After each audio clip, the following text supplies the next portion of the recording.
प्यारे बच्चों नमस्कार। बोर्ड एग्जाम 2025 में शामिल होने वाले सभी बच्चों का बहुत बहुत स्वागत है। बच्चों मैं आप सभी के लिए एक नए स्ट्रेटजी के साथ उपस्थित हुआ हूं, जहां पे हम एक ऐसी प्लानिंग करने वाले हैं जिससे अब किसी भी बच्चे को इस बात को लेकर परेशान नहीं होना है कि हमारे पास टाइम बहुत कम है, बोर्ड एग्ज़ाम बहुत करीब आ गया है, कैसे फेस करें, कैसे बोर्ड में अच्छे मार्क्स लाएं। तो अब आपको परेशान होने की कोई ज़रूरत नहीं है। मैं आपके लिए एक ऐसा प्लान लेकर के आया हूँ, एक 30 डेज़ प्लान लेकर के आया हूँ, जहाँ पे हम लोग आने वाले 30 दिनों में अपने पूरे सिलेबस को कवर करेंगे और बोर्ड एग्ज़ाम में अच्छे मार्क्स गेन करेंगे। तो अपने इस प्लान के पहले स्टेज में बच्चों सबसे पहले हम जानें कि हमारा सिलेबस क्या है, यानी कि बोर्ड्स ने हमारे पूरे मैथ्स के सिलेबस को कितने यूनिट में डिवाइड किया है। ये जानने से आपको फ़ायदा ये होगा कि हम इतने बचे हुए टाइम में कैसे प्लानिंग करें ताकि हमारे सारे चैप्टर्स कवर हो जाए और फिर मेरे ऊपर कोई प्रेशर न रह जाए। तो आइए बच्चों सबसे पहले यूनिट वाइज वेटेज देखते हैं कि पूरे यूनिट यानी पूरे चैप्टर्स के वेटेज क्या है। तो आप देख सकते हैं यहाँ लिखा हुआ है know your syllabus with chapter wise weightage for board exam 2024 to 2025। तो देखते हैं, आते हैं। सबसे पहले देखिए, सबसे पहले सीबीएसई ने पूरे मैथ्स के पेपर के लिए आपको 3 आवर्स प्रोवाइड किया है, यानी कि आपके मैथ्स के पेपर 3 घंटे के होने वाले हैं। सेकेंड थिंग, पूरे पेपर मीन्स पेपर में जो टोटल मार्क्स से जो क्वेश्चन होंगे वो 80 मार्क्स के होंगे। टोटल 80 नंबर के क्वेश्चन आपको करने होंगे। अब आगे देखते हैं दोस्तों कि पूरे चैप्टर्स को कितने यूनिट में डिवाइड किया गया है, क्योंकि एक स्ट्रेटजी बना के जब हम पढ़ेंगे ना, तो अभी हमारे पास 30 डेज एनफ है, कोई दिक्कत नहीं है, आप कवर कर ले जाओगे, आप अच्छे मार्क्स लाओगे। आप देखते रहिए, यहां पे पूरे यूनिट को दोस्तों टोटल 6 यूनिट में डिवाइड किया गया है। अगर मैं फर्स्ट यूनिट की बात करूं तो फर्स्ट यूनिट में रिलेशन एंड फंक्शन को रखा गया है। इस यूनिट से टोटल बोर्ड में 8 मार्क्स के क्वेश्चन पूछे जाते हैं, ठीक है। उसी तरह मैं सेकेंड यूनिट की बात करूं तो सेकेंड यूनिट में अलजबरा को रखा गया है। इस अलजबरा से बोर्ड एग्जाम में टोटल 10 मार्क्स के क्वेश्चन पूछे जाते हैं।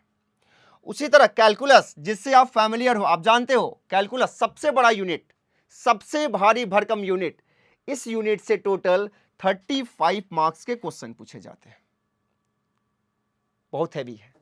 उसके बाद अगर मैं फोर्थ यूनिट की बात करूं दोस्तों तो फोर्थ यूनिट में वेक्टर एंड 3D ज्योमेट्री को रखा गया है और इस यूनिट से टोटल 14 मार्क्स के क्वेश्चन पूछे जाते हैं।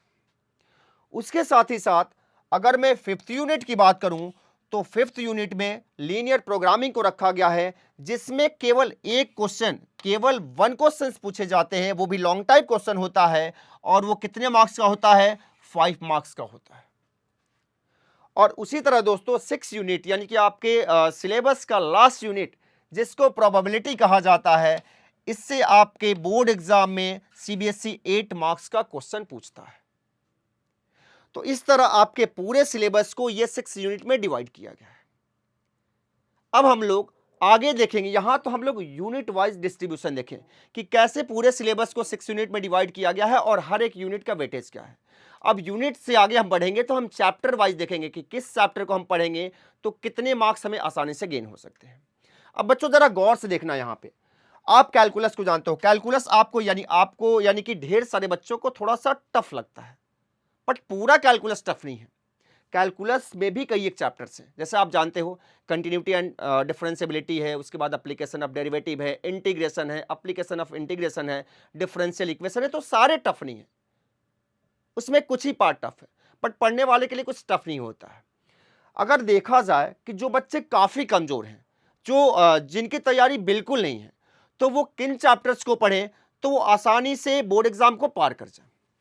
अगर उनकी बात की जाए दोस्तों तो आप देख सकते हैं, अगर आप वेक्टर एंड 3D पढ़ते हैं, वेक्टर एंड 3D 14 मार्क्स लेके बैठा हुआ है, 14 मार्क्स यानी यहां से 14 मार्क्स से क्वेश्चन आते हैं। उसी तरह अगर आप रिलेशन एंड फंक्शन पढ़ लेते हो, 8 मार्क्स आपको यहां से मिल जाएंगे।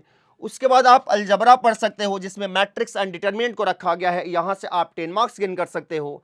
उसी तरह आप linear programming, it's very easy chapter, जहां से आप एक क्वेश्चन करके 5 मार्क्स गेन कर सकते हो और अगर आप प्रोबेबिलिटी पढ़ लेते हो तो 8 मार्क्स आपको मिल जाएंगे। तो इतने चैप्टर्स को भी अगर आप कवर करते हो तो आपके मीन्स, मैं उन बच्चों की बात कर रहा हूं जिनको डर लग रहा है कि मैं कहीं फेल ना हो जाऊं, बट आपको परेशान नहीं होना है। अगले 30 डेज में मैं आपको ऐसे प्रिपेयर करने वाला हूं ताकि आप मैथ्स में 90 प्लस स्कोर करेंगे। सॉरी, 90 प्लस कहने का मतलब कि 90% से अब स्कोर करेंगे। ठीक है, तो अब चलते हैं दोस्तों, अब हम लोग मूव करते हैं, अब चैप्टर वाइज डिस्ट्रीब्यूशन देखते हैं। आइए जरा, अब यहां देखिए मैं यूनिट फर्स्ट को लेकर के आया हूं। यूनिट फर्स्ट को देखा जाए, यूनिट फर्स्ट जिसका नाम है रिलेशन एंड फंक्शन, आपने देखा ही। इस यूनिट से आपसे 8 मार्क्स के क्वेश्चन पूछे जाते हैं, टोटल 8 मार्क्स का क्वेश्चन पूछा जाता है। इस यूनिट में दोस्तों 2 चैप्टर इंक्लूडेड है। एक चैप्टर मींस फर्स्ट चैप्टर है रिलेशन एंड फंक्शन, जबकि सेकंड चैप्टर है inverse trigonometrical function. Relation function से 4 मार्क्स के क्वेश्चन बोर्ड एग्जाम में पूछा जाता है, जबकि इनवर्स ट्रिगोनोमेट्रिकल फंक्शन से भी 4 मार्क्स के क्वेश्चन बोर्ड एग्जाम में पूछे जाते हैं। आप जानते हैं कि यहां पे आईटीएफ से यानी इनवर्स ट्रिगोनोमेट्रिकल फंक्शंस के ढेर सारे पार्ट को डिडक्ट कर दिया गया है। अब कुछ ही पार्ट बचे हुए हैं, यानी कि केवल प्रिंसिपल वैल्यू रेंज वाला ही पार्ट इसमें बचा हुआ है, बाकी प्रॉपर्टी वाले पार्ट को डिडक्ट कर दिया गया है। तो इट्स वेरी इजी, बहुत ही इजी है, बहुत आसानी से आप इसको आप पढ़ सकते हैं। आप एक लेक्चर में आप इसको प्रिपेयर कर सकते हैं। उसके बाद मैं इसकी बात करूं तो ये भी काफी मुश्किल नहीं होता, बहुत टफ नहीं होता है, बहुत आसानी से। थोड़ा सा आपको रिलेशन के क्वेश्चंस में स्टेटमेंट लिखने में थोड़ी सी प्रॉब्लम होती है, बट मैं हूं ना, आपको परेशान होने की कोई जरूरत नहीं है। अब चलते हैं आगे, अब बात करते हैं दोस्तों हम लोग सेकेंड यूनिट की। यूनिट नंबर सेकेंड आपके सामने आपके स्क्रीन पर दिख रहा है। इस यूनिट में भी 2 चैप्टर्स को रखा गया है। एक रखा गया है matrix, it's very easy chapter, आप सभी जानते हैं। And second one is determinant, पहला मैट्रिक्स दूसरा डिटर्मिनेंट। बच्चों मैट्रिक्स से 5 मार्क्स के क्वेश्चन पूछे जाते हैं। इस पूरे यूनिट की बात की जाए तो इससे 10 मार्क्स के क्वेश्चन पूछे जाते हैं। इन 10 मार्क्स में से 5 मार्क्स के क्वेश्चन मैट्रिक्स से पूछे जाते हैं, जबकि 5 मार्क्स के क्वेश्चन डिटर्मिनेंट से पूछे जाते हैं। Matrix it's very easy chapter, आप जानते हैं सभी बच्चों का ये पसंदीदा चैप्टर होता है, बहुत आसान है। रही बात डिटर्मिनेंट की, तो दिस इज ऑल्सो इजी, ये भी टफ नहीं है। इसमें पहले कुछ टफ पार्ट था जिसको हम बोलते थे प्रॉपर्टीज ऑफ डिटर्मिनेंट, जिसको अब नए सिलेबस में डिडक्ट कर दिया गया है। तो अब आपका राह क्या हो गया है, आसान हो गया। तो अब आपको घबराने की जरूरत नहीं है, यानी कि अगर आप इन 2 चैप्टर्स को पढ़ते हो, 2 चैप्टर्स को अगर आप प्रिपेयर करते हो, तो आपके 10 मार्क्स सिक्योर हो जाएंगे। चले, तो अब आगे बढ़ते हैं। अब दोस्तों देखते हैं हम लोग थर्ड यूनिट को। Third unit means this is biggest unit, सबसे बड़ा यूनिट, जिससे कुछ बच्चों के मन में घबराहट होती है। बट बच्चों पूरा ये यूनिट टफ नहीं है, पूरा टफ नहीं है। इस यूनिट, ये मींस बिगेस्ट यूनिट है। सीबीएसई इस यूनिट से आपसे 35 मार्क्स का क्वेश्चन पूछता है, टोटल 35 मार्क्स का क्वेश्चन पूछे जाते हैं। बट इस यूनिट में टोटल कितने चैप्टर्स हैं देख लीजिए। फर्स्ट चैप्टर है continuity and differentiability, total 5 chapters इसमें इंक्लूडेड हैं। पहला चैप्टर है इसका कंटिन्यूटी एंड डिफरेंशियबिलिटी, जिससे 5 मार्क्स के क्वेश्चन बोर्ड एग्जाम में पूछे जाते हैं, और इस यूनिट का ये इजीएस्ट चैप्टर है। इसको आप इजीली प्रिपेयर कर सकते हो, कोई दिक्कत नहीं है, इसको आप प्रिपेयर कर सकते हैं। सेकेंड है बच्चों एप्लीकेशन ऑफ डेरिवेटिव। इस यूनिट से इस चैप्टर से 4 मार्क्स के क्वेश्चन बोर्ड एग्जाम में पूछे जाते हैं। अब मैं बात करता हूं इंटीग्रल।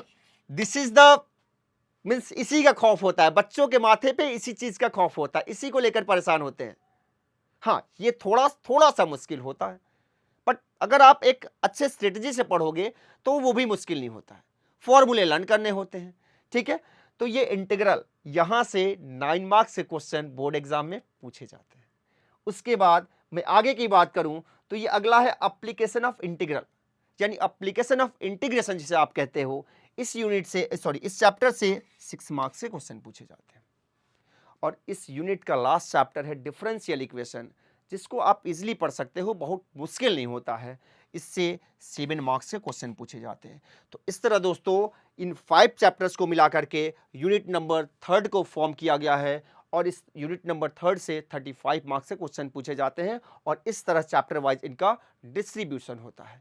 तो अगर आप एक अच्छे प्लानिंग को लेकर, एक अच्छे प्लान के तहत अगर आप तैयारी करते हो, तो अभी आपके पास टाइम है, अभी आपको घबराने की जरूरत नहीं है। मैं आपके लिए एक 30 डेज प्लान लेकर के आया हूं, जिसको मैं बताऊंगा कि कैसे 30 डेज में आप अपने सारे सिलेबस को कवर कर पाओगे। तो बने रहिए हमारे साथ। अब आगे बढ़ता हूं दोस्तों। अब यूनिट नंबर 4 की बात कर लेते हैं हम लोग। यूनिट नंबर 4 की बात की जाए तो इस यूनिट नंबर 4 से जैसा कि आप जानते हैं कि 14 मार्क्स से क्वेश्चन पूछे जाते हैं, 14 मार्क्स। इस यूनिट नंबर 4 में 2 चैप्टर्स, फर्स्ट चैप्टर को रखा गया है वेक्टर, सेकंड चैप्टर रखा गया है 3D ज्योमेट्री। अगर आपने वेक्टर पढ़ लिया, vector is also easy chapter, ये भी इजी चैप्टर है। अगर आपने वेक्टर पढ़ लिया तो आपको 3D आएगा, बिकॉज 3D क्या है, 3D फॉर्मूला बेस्ड है। अगर आपको फॉर्मूला लर्न है तो 3D के क्वेश्चन करने में आपको कोई परेशानी नहीं होगी, आप बिल्कुल परेशान नहीं होंगे। वेक्टर की बात की जाए तो इस यूनिट यानी यूनिट नंबर 4 में वेक्टर से टोटल 7 मार्क्स से क्वेश्चन पूछे जाते हैं, जिसको आप इजी वे में आप कर सकते हो, बहुत मुश्किल नहीं है, बहुत आसान तरीके से इसको सॉल्व कर सकते हो। और अगर आपने वेक्टर पढ़ा होगा तो वेक्टर के बाद अगर आपने वेक्टर पढ़ा होगा तो आपको 3D भी इजी वे में आ जाएगा, क्योंकि 3D भी कहीं ना कहीं वेक्टर पे बेस्ड होता है और ये फॉर्मूला बेस्ड होता है। यहां से भी कितने मार्क्स से क्वेश्चन पूछे जाते हैं, 7 मार्क्स के। तो इस तरह यूनिट नंबर 4 से 14 मार्क्स से क्वेश्चन, और ये 14 मार्क्स 2 चैप्टर्स में डिवाइड है, दोनों चैप्टर से 7 मार्क्स से क्वेश्चन आपसे पूछे जाते हैं। अब चलते हैं बच्चों आगे हम लोग। अब ये नेक्स्ट यूनिट की मैं बात करता हूं, ये यूनिट नंबर 5 जिसमें केवल एक चैप्टर को इंक्लूड किया गया है। वो चैप्टर कौन सा है, LPP, लीनियर प्रोग्रामिंग प्रॉब्लम। इस यूनिट से टोटल 5 मार्क्स से क्वेश्चन पूछे जाते हैं, और मोस्ट प्रोबेबली यानी सबसे अधिक संभावना ये होती है कि ये 5 मार्क्स का क्वेश्चन एक ही लॉन्ग टाइप क्वेश्चन आता है, जिसको आप इजी वे में कर सकते हो, ये बहुत मुश्किल नहीं होता है दोस्तों। तो आप आसानी से बोर्ड एग्जाम में 5 मार्क्स इस यूनिट से सिक्योर कर सकते हो। ठीक है, अब चलते हैं हम लोग अपने सिलेबस के लास्ट यूनिट यानी यूनिट नंबर 6 की ओर, जिसका नाम है क्या, जिस यूनिट का नाम है प्रोबेबिलिटी। ये मींस इस पूरे यूनिट का नाम ही प्रोबेबिलिटी है, और इसमें केवल एक चैप्टर को इंक्लूड किया गया है, और इस यूनिट से टोटल 8 मार्क्स के क्वेश्चन, टोटल 8 मार्क्स के क्वेश्चन बोर्ड एग्जाम में पूछा जाता है। और वो कहां से 8 मार्क्स आएगा, वो प्रोबेबिलिटी से आएगा।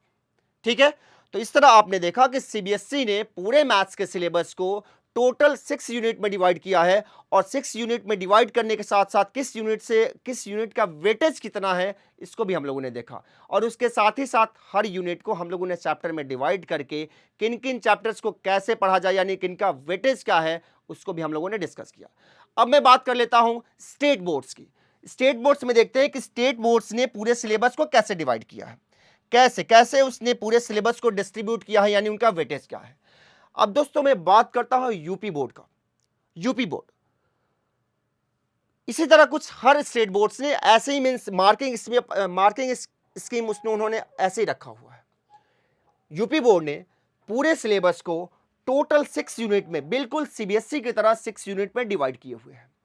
अब यूपी बोर्ड का जो पेपर होता है वो 100 मार्क्स का होता है, सीबीएसई का पेपर 80 मार्क्स का होता है, जबकि यूपी बोर्ड का पेपर 100 मार्क्स का होता है। ठीक है, आप देख सकते हैं यहां पे मार्किंग वेटेज यहां पे ये गिवन है।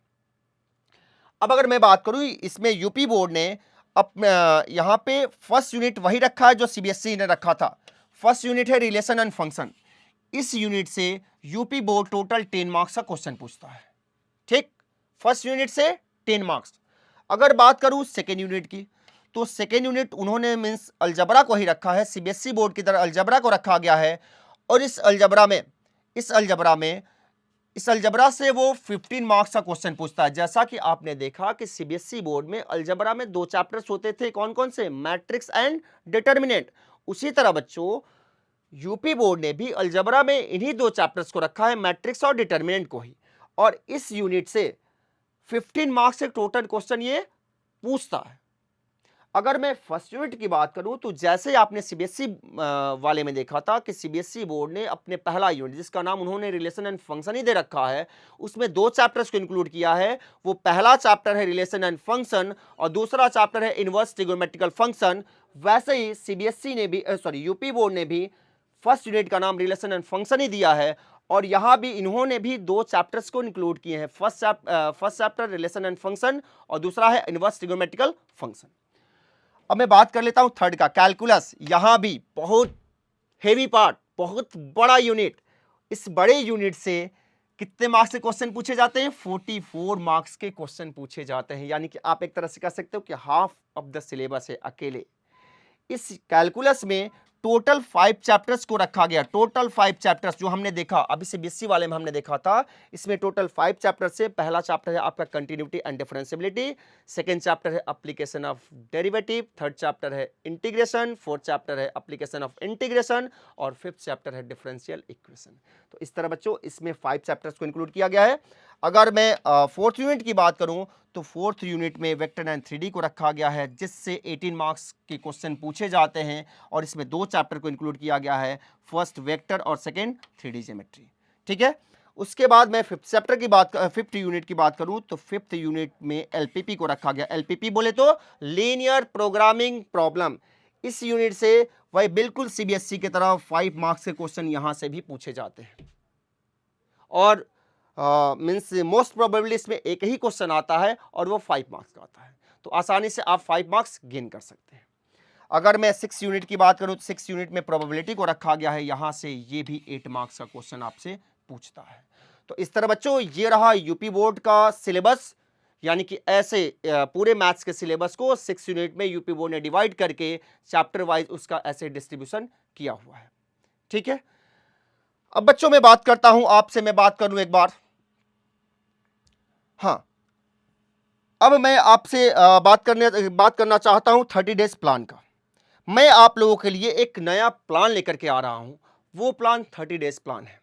उस प्लान के तहत हम अपने पूरे सिलेबस को 30 डेज में कवर करेंगे और अच्छे से कवर करेंगे।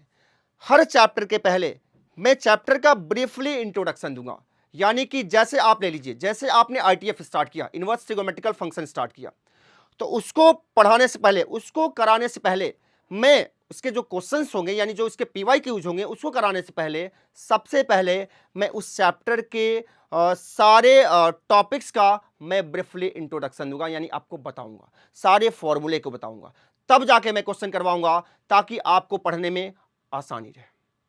तो बच्चों बिल्कुल जुड़िए हमारे साथ, हमारे इस चैनल पे एक 30 डेज प्लान में, जिसके तहत हम सभी बोर्ड एग्जाम की अच्छी से तैयारी कर लेंगे, यानी कि वेल प्रिपेयर्ड हो जाएंगे और 90% से अब मार्क सिक्योर करेंगे। तो ठीक है, फिर मिलते हैं दोस्तों अपने 30 डेज प्लान के फर्स्ट डे में। तब तक के लिए आप सभी को बहुत बहुत धन्यवाद।